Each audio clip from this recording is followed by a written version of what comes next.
Hi students, welcome to the fifth lecture of engineering mechanics. In the previous lecture, we have studied Lami's theorem, parallelogram law, and composition resolution of forces. And we have already discussed about various types of forces. Okay. So in this lesson, we are going to discuss about method of projection.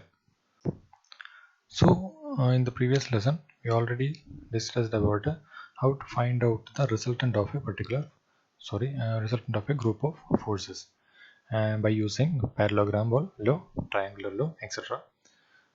And in this one, we are going to discuss about a method of projection to find out the resultant of a number of forces.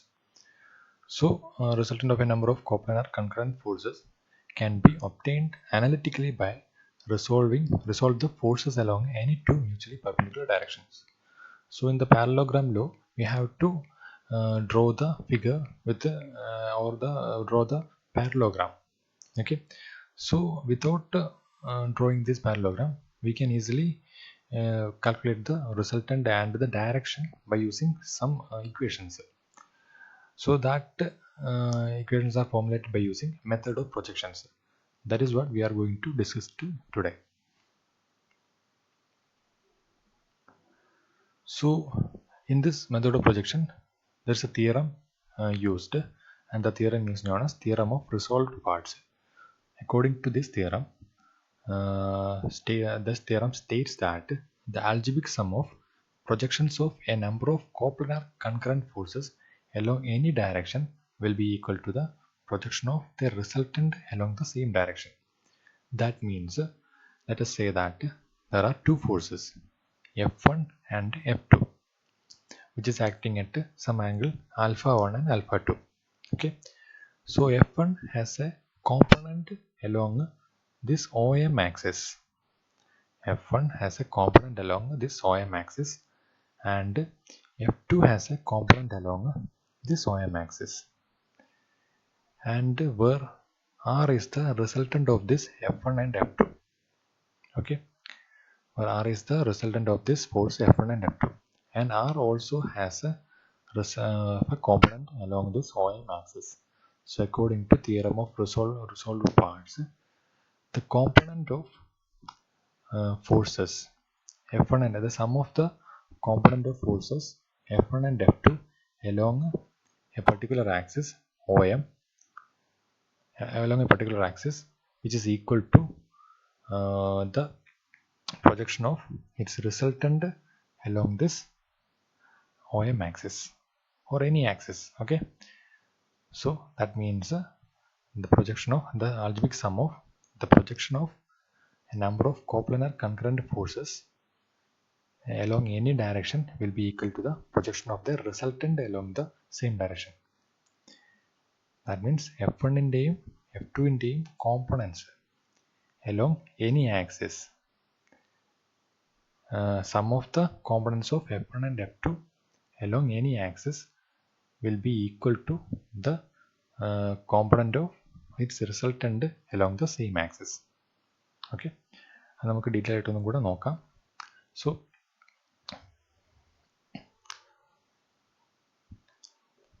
ഇതിനകത്ത് നമുക്ക് രണ്ട് force ആദ്യം consider ചെയ്യാം.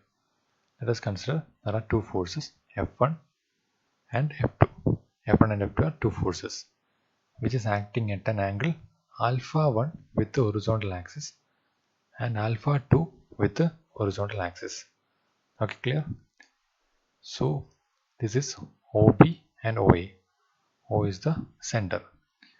OA and OB be F1 and F2 respectively, and alpha 1 and alpha 2 be the angle between these two forces, angle of these forces. Okay, then what is the component of F1 along this horizontal axis? That is equal to F1 cos alpha 1. F1 cos alpha 1 be the component of this F1 along this x-axis. Okay, so similarly F2 cos alpha 2 be the component of F2 along this horizontal axis. So now we have to find out the resultant of this force. How to find out? Draw a parallelogram. Okay, ഒരു parallelogram വരയ്ക്കുക. ഇത് OA എന്ന് പറയുന്ന ലെങ്തിനാണ് ഇവിടെയും വരുന്നത്, OB ആണ് ഇവിടെയും വരുന്നത്. സോ ഒരു പാരലോഗ്രാം വരയ്ക്കുക. ഇതിൻ്റെ ഡയഗണൽ ആയിരിക്കും അതിൻ്റെ റിസൾട്ടൻ്റ് എന്ന് പറയുന്നത്. So draw the diagonal. Then R be the resultant of this force. Okay, resultant of these two forces.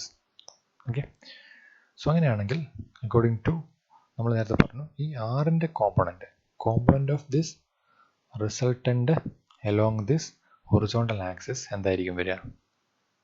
which will be equal to r cos theta, where theta is the angle between this horizontal with r, with resultant r. Okay, അങ്ങനെയാണെങ്കിൽ according to theorem of resolved parts, component of F1 along x axis അല്ലെങ്കിൽ horizontal axis plus component of F2 along horizontal axis will be equal to component of his resultant along horizontal axis. That means F1 cos alpha 1 plus F2 cos alpha 2 plus F2 cos alpha 2 equal to r cos theta. Okay, അതുപോലെ തന്നെ resolve component of this F1 along vertical axis എന്ന് പറയുന്നത്, component of this F1 along vertical axis എന്ന് പറയുന്നത് എന്തായിരിക്കും വരിക? F1 sin alpha 1 ആയിരിക്കും. അതുപോലെ തന്നെ component of F2 along vertical axis എന്ന് പറയുന്നത് F2 sin alpha 2 ആയിരിക്കും. So F1 sin alpha 1 plus F2 sin alpha 2 equal to component of the resultant along this vertical axis, that is equal to r sin theta. Okay, so ഇതാണ് നമ്മുടെ theorem of resolved parts. ഒന്നും കൂടെ നമുക്ക് theorem ഒന്നും കൂടെ നോക്കാം. The theorem of resolved parts states that algebraic sum of projection of a number of coplanar concurrent forces along any direction will be equal to the projection of the resultant along the same direction. So next one, we have to prove this one. ഇതെങ്ങനെയാണ് കിട്ടുന്നതെന്ന് prove ചെയ്യണം, അത് ചോദിക്കാറുണ്ട്. Okay, so for that consider two forces F1, F2 at an angle alpha 1 and alpha 2. അങ്ങനെയാണെങ്കിൽ നമുക്കിവിടെ projection എടുക്കാം. F2ൻ്റെ പ്രൊജക്ഷനാണ് along X axis ആണ് OM2 എന്ന് പറയുന്നത്. അതുപോലെ തന്നെ F1ൻ്റെ ആണ് പ്രൊജക്ഷൻ അലോങ് എക്സ് ആക്സിസ് എന്ന് പറയുന്നത് OM1 ആണ്. അതുപോലെ തന്നെ റിസൾട്ടൻറ്റിൻ്റെ പ്രൊജക്ഷൻ എന്ന് പറയുന്നത് OM ആണ്. അങ്ങനെയാണെങ്കിൽ നമുക്ക് ഇതിനകത്ത് ഫിഗറിൻ്റെ അത് കാണാൻ പറ്റും. OM equal to OM2 plus M2M. Okay, OM equal to OM2 plus M2M, or OM is equal to OM2 എന്ന് പറയുന്നത് F2 cos alpha 2 ആണ്. OM is equal to F2 cos alpha 2 plus M2 into M2 to M1. Okay, so M2M എന്ന് പറയുന്നത് എന്താ വരിക? M2M is equal to BD ആണ്. Okay, M2M is equal to BD ആണ്. That is equal to BC cos alpha 1, because ഈ angle എന്ന് പറയുന്നത് alpha 1 ആയിരിക്കും. ഓക്കെ, ഈ രണ്ട് OAയും BCയും സെയിം ആണ്. ഇത് ഹൊറിസോണ്ടലാണ്, ഇതും ഹൊറിസോണ്ടലാണ്. അതുപോലെ തന്നെ ആൽഫ 1 ആയിരിക്കും ഇവിടെ കിട്ടുന്നത്. അങ്ങനെയാകുമ്പോൾ BD equal to BC cos alpha 1 എഴുതാം. BD equal to BC cos alpha 1 and BC equal to OA ആണ്. അങ്ങനെയാണെങ്കിൽ OA cos alpha 1 എന്ന് എഴുതാം. that is equal to OM1 എന്ന് എഴുതാം. ഓക്കെ, OA cos alpha 1 എന്ന് പറയുന്നത് OM1 ആണ്. OA cos alpha 1 എന്ന് പറയുന്നത് OM1 ആണ്. that means F1 cos alpha 1 എന്ന് എഴുതാം. ആൻഡ് OM എന്ന് പറയുന്നത് എന്താ വരിക? R cos theta എന്ന് പറയും. ഓക്കെ, റിസൾട്ടൻറ്റിൻ്റെ ഹൊറിസോണ്ടൽ കോമ്പണൻ്റ് ആണ് OM എന്ന് പറയുന്നത്. ദാറ്റ് മീൻസ് OM എന്ന് പറയുന്നത് R cos theta. അത് സബ്സ്റ്റിറ്റ്യൂട്ട് ചെയ്ത് കഴിഞ്ഞാൽ നമുക്ക് കിട്ടും F1 cos alpha 1 plus F2 cos alpha 2 equal to R cos theta എന്ന് പറയും. ഓക്കെ, സോ ഇതാണ് നമ്മുടെ ഫസ്റ്റ് പ്രൂഫ് എന്ന് പറയുന്നത്. ഇത് നമ്മൾ പ്രൂവ് ചെയ്തിരിക്കുകയാണ്. അതുപോലെ തന്നെ ഇതിൻ്റെ വെർട്ടിക്കൽ കോമ്പണൻറ്റ് പ്രൂവ് ചെയ്യണം. അതിനു വേണ്ടിയിട്ട് നമ്മൾ സിമിലർ ആയിട്ടൊന്ന് എടുക്കുക. ON എന്ന് പറയുന്നത് ON is equal to ON1 plus n1 n എന്ന് എഴുതാൻ പറ്റും. അതുപോലെ തന്നെ n1 n എന്ന് പറയുന്നത് AC sin alpha 2 ആണ്, which is equal to OB sin alpha 2 ആണ്, which is equal to F2 sin alpha 2 ആണ് വരിക. Okay, that means F2 sin alpha 2. Okay,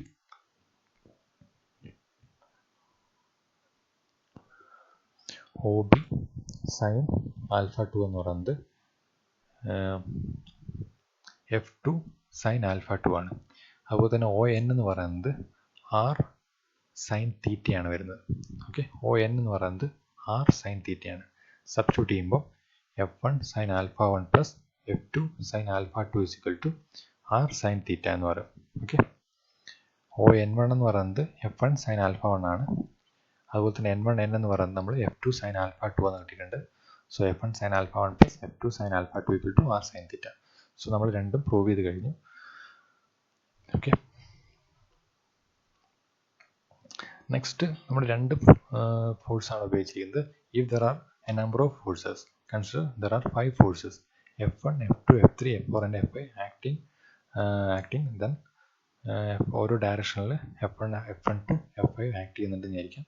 അത് നമ്മളുടെ ആംഗിൾ എന്ന് പറയുന്നത് ഹൊറിസോണ്ടലായിട്ട് ഉണ്ടാക്കുന്ന ആംഗിളാണ് alpha 1, alpha 2, alpha 3, alpha 4 and alpha 5. Okay, alpha 5 എന്ന് പറയുന്നത് ഇവിടെ മുതൽ ഈ ഹൊറിസോണ്ടൽ ലൈന് മുതൽ ഈ ഒരു ലൈൻ വരെയുള്ള ഈ ടോട്ടൽ ആംഗിളാണ്. ഓക്കെ, അതാണ് ആൽഫ 5 എന്ന് പറയുന്നത്.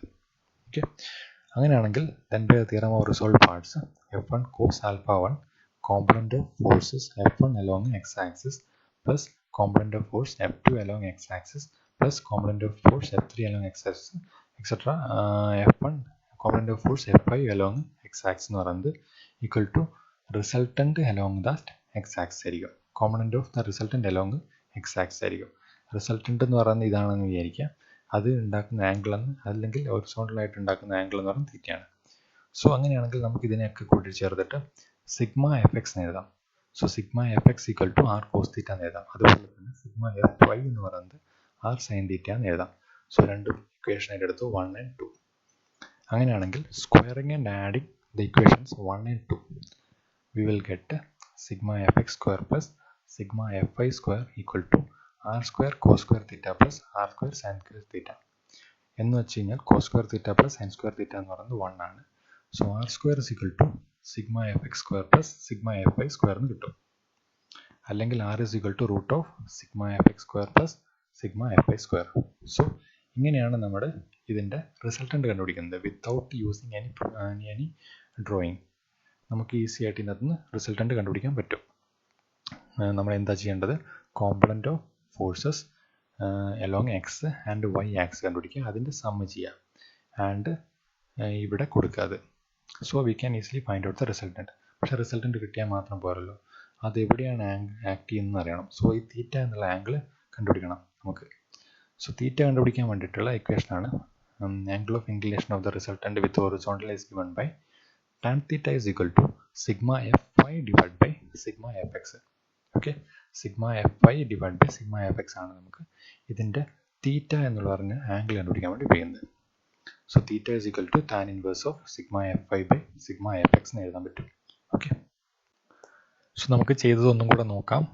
എന്താണെന്ന് വെച്ച് കഴിഞ്ഞാൽ നമ്മൾ ആദ്യം പറഞ്ഞു പ്രൊജക്ഷൻ മെത്തേഡ് ഉപയോഗിച്ചിട്ട് നമുക്ക് ഈസി ആയിട്ട് ഇതിൻ്റെ റിസൾട്ടൻ്റ് കണ്ടുപിടിക്കാൻ പറ്റുന്നു. അപ്പോൾ നമ്മൾ എന്താണ് ചെയ്തത്, according to theorem of resolved parts നമ്മൾ ചെയ്തു component of a force along a particular axis, sum of the component of force along a particular axis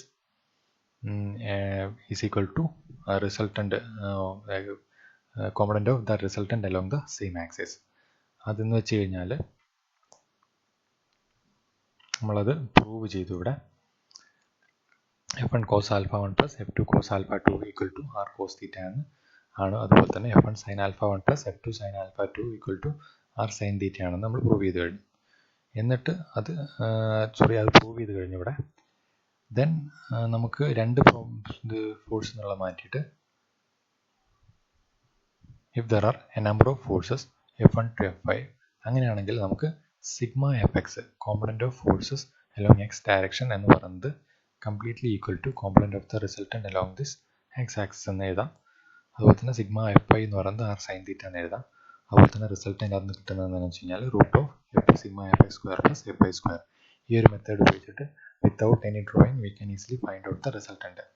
അതുപോലെ തന്നെ ഡയറക്ഷൻ കിട്ടാൻ വേണ്ടിയിട്ട് നമ്മൾ tan theta is equal to sigma F I by sigma F X എഴുതി. And theta is equal to tan inverse of sigma F I by sigma F X. Okay, അപ്പോൾ നമുക്ക് sigma F എക്സും കിട്ടി, sigma F ഐയും കിട്ടി. റിസൾട്ടൻറ്റിൻ്റെ കിട്ടാൻ വേണ്ടിയിട്ട് ആംഗിളും നമുക്ക് കിട്ടി, തീറ്റയും കിട്ടി. ഇനി നമുക്ക് കിട്ടുന്ന സിഗ്മ എഫ് എക്സ് എന്ന് പറയുന്നത്, അതായത് സിഗ്മ എഫ് എക്സും സിഗ്മ എഫ് ഐയും ഫസ്റ്റ് ക്വാഡ്രന്റിലാണെങ്കിൽ രണ്ടിന് കിട്ടുന്ന വാല്യൂ പോസിറ്റീവ് ആണെങ്കിൽ, അതായത് സിഗ്മ എഫ് എക്സ് ചെയ്തിട്ട് നമുക്ക് നെഗറ്റീവാണ് കിട്ടിയതെങ്കിൽ അത് ഫസ്റ്റ് ക്വാഡ്രന്റിലായിരിക്കില്ല എന്ന് നമുക്ക് ഊഹിക്കാൻ പറ്റും. ഓക്കെ, ഇൻ കേസിൽ sigma F X and F I both are positive and then we can assume that the resultant will be on the first quadrant. And theta എന്ന് പറയുന്നത് നമുക്ക് കിട്ടിയ തീറ്റ തന്നെയായിരുന്നു എടുക്കേണ്ടത്. Okay, next sigma F X നമുക്ക് കിട്ടിയത് നെഗറ്റീവാണ് ആൻഡ് സിഗ്മ എഫ് ഐ എന്ന് പറയുന്നത് പോസിറ്റീവ് ആണെന്ന് വിചാരിക്കാം. അങ്ങനെയാണെങ്കിൽ then the resultant will be on the second quadrant. Okay, resultant എന്ന് പറയുന്നത് സെക്കൻഡ് ക്വാഡ്രന്റിലാണ് ഉണ്ടാവുക. അങ്ങനെയാണെങ്കിൽ ആംഗിൾ എന്ന് പറയുന്നത് തീറ്റ എന്ന് പറയുന്നത് ഇവിടെയാണ് വരിക. This angle is theta. നമുക്ക് കണ്ടുപിടിക്കേണ്ട ആംഗിൾ എന്ന് പറഞ്ഞാൽ തീറ്റ ആർ ആണ്. സോ തീറ്റ ആർ എന്ത് വരും? Theta R is equal to 180 minus theta എന്ന് വരും. Okay, theta of the resultant with horizontal X axis എന്ന് പറയുന്നത് തീറ്റ ആർ ആണ്. That is equal to 180 minus theta എന്ന് പറയും. ഓക്കെ, സോ തേർഡ് കണ്ടീഷൻ എന്ന് പറയുന്നത് then both fx and sigma fx and sigma fy were on third quadrant. അങ്ങനെയാണെങ്കിൽ രണ്ടും negative ആയിരിക്കും. If we get sigma fx and sigma fy as negative, then we can say that the resultant will be on the third quadrant. In that case, this is the angle theta and we have to find out theta r. Theta r is equal to 180 plus theta. Okay, theta of the theta angle of the resultant with respect to horizontal axis x axis എന്ന് പറയുന്നത് 180 plus theta ആയിരിക്കും. Okay, അതുപോലെ if sigma fx equal to fx is positive and fy is negative, we get fx is positive and sigma fy as negative, then that resultant will be on the fourth quadrant. So in that case theta r എന്ന് പറയുന്നത് ഇതായിരിക്കും. ഈ ഒരു ആംഗിളാണ് തീറ്റ r എന്ന് പറയുന്നത് and this is theta. അങ്ങനെയാണെങ്കിൽ sigma theta r എന്ന് പറയുന്നത് 360 മൈനസ് തീറ്റ ആണെന്ന് കിട്ടും. ഓക്കെ, നമുക്കൊരു ഗ്രൂപ്പ് ഓഫ് ഫോഴ്സസ് കിട്ടി, അതിൻ്റെ റിസൾട്ടൻറ്റ് കണ്ടുപിടിക്കാൻ പറഞ്ഞു കഴിഞ്ഞാൽ we have to find out first we have to find out the values of sigma F X and sigma F I. If sigma F X and sigma F I values positive ആണെങ്കിൽ we can say that is in the first quadrant. അതുപോലെ തന്നെ ഓരോന്നിൻ്റെയും ഏത് ക്വാഡ്രന്റിലാണ് ഉള്ളതെന്ന് മനസ്സിലാക്കാൻ പറ്റും. അതിനനുസരിച്ച് അതിനുള്ള തീറ്റ വാല്യൂ നമുക്ക് ഇതിനകത്ത് കിട്ടും. ഓക്കെ, സോ അത്രയാണ് നമ്മുടെ theorem of resolved parts. Without any drawing we can easily find out the resultant of A system of coplanar forces. Okay, next one equilibrium of concurrent forces. So equilibrium എന്ന് പറഞ്ഞാൽ എന്താ? A number of forces acting on a particle is said to be in equilibrium. Then the resultant force is zero. അവരുടെ resultant force concurrent force എന്ന് പറയുന്നത് ഈ മേലെ കാണിച്ചിരിക്കുന്നത് concurrent force ആണ്. എല്ലാ ഫോഴ്സും ഒരു പോയിന്റിലേക്ക് മീറ്റ് ചെയ്യുന്ന ഫോഴ്സുകളാണ് കൺകറൻറ്റ് ഫോഴ്സ് എന്ന് പറയുന്നത്. നമ്മൾ ഇത്രയും നേരം പറഞ്ഞുകൊണ്ടിരിക്കുന്നതൊക്കെ കൺകറൻറ്റ് കോപ്ലാനർ ഫോഴ്സിനെ പറ്റിയാണ്. ഇത്രയും പറഞ്ഞുകൊണ്ടിരിക്കുന്നതൊക്കെ കൺകറൻറ്റ് കോപ്ലാനർ ഫോഴ്സിനെ പറ്റിയാണ്, അതായത് സെയിം പ്ലെയിനിൽ ആക്ട് ചെയ്യുന്ന ഒരു പോയിന്റിൽ മീറ്റ് ചെയ്യുന്ന ഫോഴ്സുകൾ. So a number of force acting on a particle is said to be in equilibrium when the resultant force is zero. Resultant zero ആകുമ്പോഴാണ് നമ്മൾക്ക് അങ്ങനെ ആ ഫോഴ്സ് സിസ്റ്റത്തിന് ഇക്വിലിബ്രിയത്തിലാണെന്ന് പറയാൻ പറ്റുക. If it is not in equilibrium then the particle can be brought to rest or brought to equilibrium by applying a force which is equal and opposite to the resultant force. Resultant ഫോഴ്സിന് opposite ആയിട്ടും equal മാഗ്നിറ്റ്യൂഡിലും ഒരു force കൊടുത്തു കഴിഞ്ഞാൽ നമുക്ക് ആ സിസ്റ്റത്തിനെ ഇക്വിലിബ്രിയത്തിൽ കൊണ്ടുവരാൻ പറ്റും. ആ ഫോഴ്സിനെയാണ് പറയുന്നത് equilibrant. Okay, Such a force is called equilibrium. നമ്മൾ already പറഞ്ഞു കഴിഞ്ഞാണിത്. So resultant and equilibrium are equal in magnitude and opposite in direction. Okay.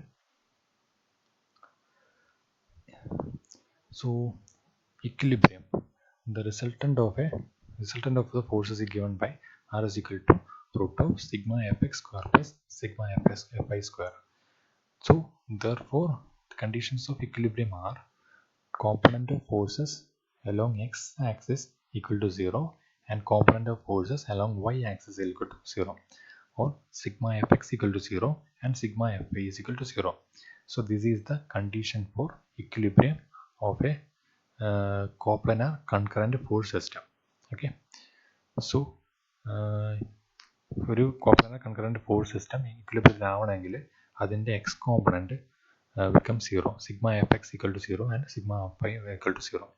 So ഇത്രയാണ് നമ്മുടെ ഇന്നത്തെ ചാപ്റ്ററിനകത്ത്, ഇന്നത്തെ ലെക്ചർ ക്ലാസ്സിനകത്ത് പറയാനുള്ളത്. ബാക്കിയുള്ള ക്ലാസ്സിൽ നമുക്ക് അടുത്ത കൂടുതൽ ഡീറ്റെയിൽസിലേക്ക് പോകാം, പ്രോബ്ലത്തിലേക്ക് പോകാം. Okay, thank you.